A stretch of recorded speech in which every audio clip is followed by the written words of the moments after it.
Hi, this is Scott Bradfield. This is week 2 of novel writing. We're going to talk about a few things today. The traditions of a novel, which I don't normally talk about in creative writing courses, but I thought it was sort of useful in the context of this course. And some opening techniques that we've seen in Green and we'll see in Brian Moore, who was quite a student of people like Green. The first thing, and we'll also be having our first workshops this week. I'll post some information online about how to workshop each other's work, and I'll set up a rota for you all. But for now, I just want to talk a little bit about the history of the novel and where it comes from, and some of the traditions that you're all established in your minds as readers, but you might like to know where they come from. The novel originally in the 17th century, 17th, 18th centuries, developed out of a lot of previous forms. The first of those forms was the biography or the autobiography of famous people. And rather than be biographies of kings and priests and popes, the novel was about average people, average guys and women. So the most paradigmatic characters that we know from the early novels would be, for example, Robinson Crusoe, an average guy who gets lost at sea. He's been a bad son. He's left his home and his family, and he's gone off to be an adventurer, and he gets punished by God, basically, and is thrown on this island, and he achieves a number of things on this island. So it's about individualism and individual abilities.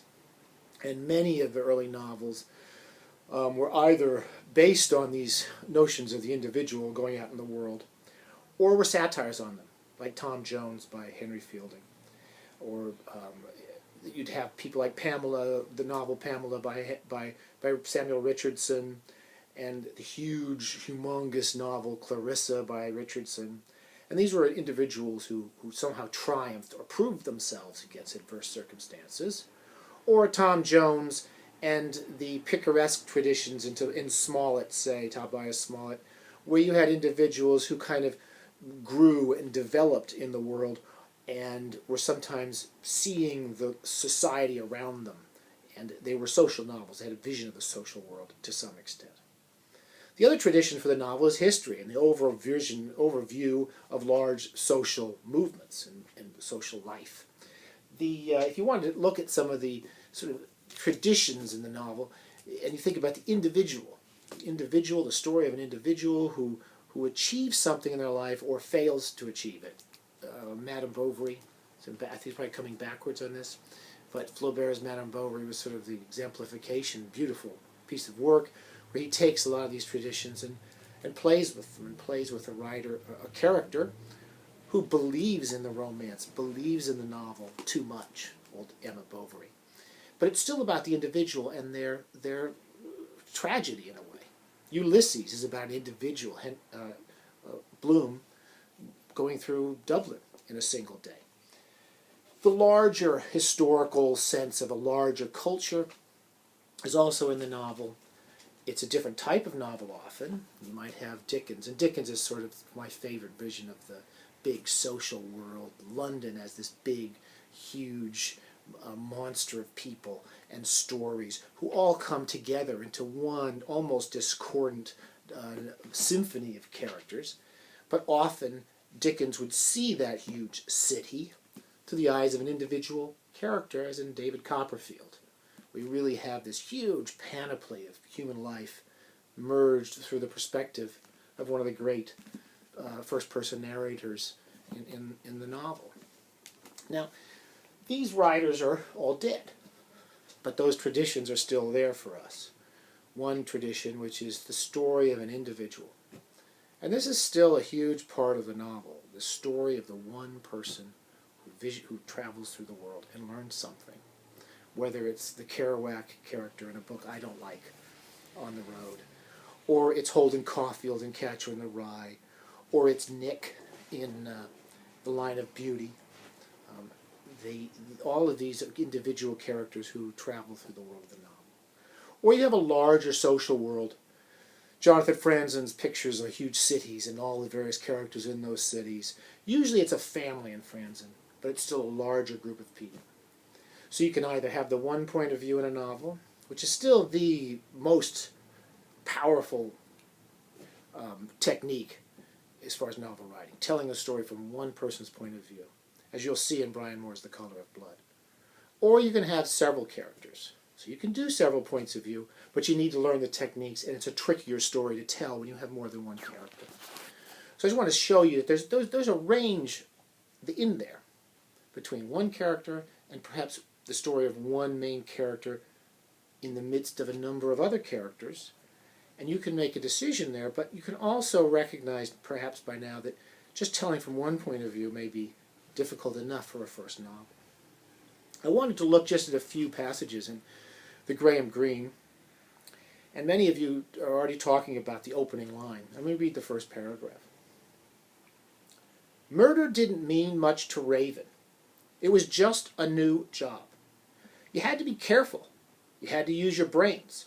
It was not a question of hatred. He had only seen the minister once. He had been pointed out to Raven as he walked down the new housing estate between the small lit Christmas trees, an old grubby man without friends who was said to love humanity. The cold wind cut Raven's face in the wide continental street. Now the first paragraph, as some of you have noted already, immediately sets us in two important places. One, who our character is for that scene. Murder didn't mean much to Raven. We're in Raven's point of view. We've started our scene in Raven's point of view, and we're going to end our scene in Raven's point of view. We're not going to be popping around. We might pull back a little bit, as Greene does, and we sort of see Raven going down the street in the next paragraph, but we get right back into his head. Many of you mentioned the short, strong, punchy sentences. Those aren't Greene's sentences simply. They're Raven's sentences. He thinks methodically, quickly, hard, obvious, not romantic at all. He's looking to get the job done. It was just a job. You had to be careful. You had to use your brains. There's that effectiveness of Raven, his ability to think clearly, concisely, and that's all he wants to do, is get the job done. The language will change a bit when we move and shift points of view to other characters. Now, as we move along, we get a little bit of background on Raven, but even when we go into the background about he never had a girl, we very quickly get straight back into his activity, which is knocking on the door, and a woman comes to the door. And if you get to the second page, let me get down to the bottom of the page, the first page, and let's say we've got, now we know where we are, we know who we're with, and we know when we are. We're with Raven on his way to a job, and then he does the job. So we don't waste a lot of time. We get moving, we get the story going, and we move forward as soon as we can. Bottom of the first page. He hoped to find the minister alone. This little top-floor flat was the socialist home. He lived in a bare, solitary way, and Raven had been told that his secretary always left him at 6:30. He was very considerate with his employees, but Raven was a minute too early and the minister half an hour too late. A woman opened the door, an elderly woman with pince-nez and several gold teeth. We see her, nice, strong visual image, and we see her quickly from Raven's point of view. She had her hat on, and her coat was over her arm. She'd been on the point of leaving, and she was furious at being caught. She didn't allow him to speak, but snapped at him in German. The minister is engaged. He wanted to spare her. He sees her, and then he has his reaction, what he wants to do, and why he wants to do it. We are completely embedded in Raven's point of view. We're not sympathizing with him. We're not being told about him by an overarching narrator. We're seeing what he sees and thinking what he thinks in the way he thinks it.